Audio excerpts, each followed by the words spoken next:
डहाणू तालुक्यातील चिंचणी कोलवली येथील खाजण क्षेत्रातील शेकडो झाडांची दिवसाढवळ्या बेकायदेशीर कत्तल सुरू असल्याचा धक्कादायक प्रकार समोर आलाय।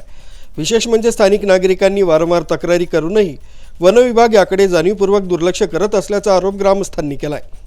सरकारी जमिनीवरील बाभळीच्या झाडांची मोठ्या प्रमाणात कत्तल करून त्यांची तस्करी केली जाते। ग्रामस्थांनी वन विभागाकडे धाव घेतली असता ही आमची हद्द नाही असं सांगून त्यांना बोईसरला पाठवण्यात आलं। मात्र तिथेही त्यांची तक्रार गांभीर्याने घेतली गेली नाही। या अवैध कत्तलीला वन विभागाच्या कर्मचाऱ्यांचं मुख्य समर्थन असल्याचा संशय स्थानिकांनी व्यक्त केला। ही वृक्षतोड त्वरित थांबली नाही तर तीव्र आंदोलन छेडण्याचा इशारा चिंचणी कोलवली येथील नागरिकांनी दिलाय।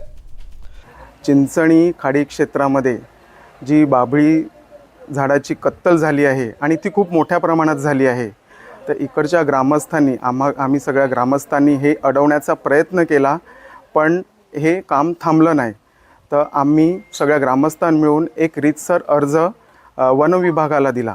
त्या वन विभागांनी तो आमची हद्द नाही असं करून फेटाळला आणि आम्हाला सांगितलं तुम्ही बोईसरला जा। बोईसरला गेल्यानंतर तिथे सुद्धा आमचा तो अर्ज घेतला गेला नाही।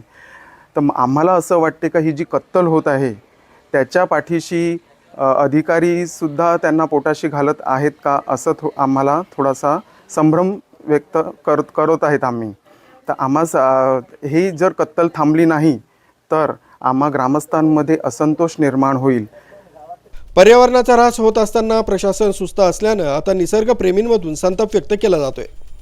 आरबी न्यूजसाठी मलिक शेख, मोखाडा।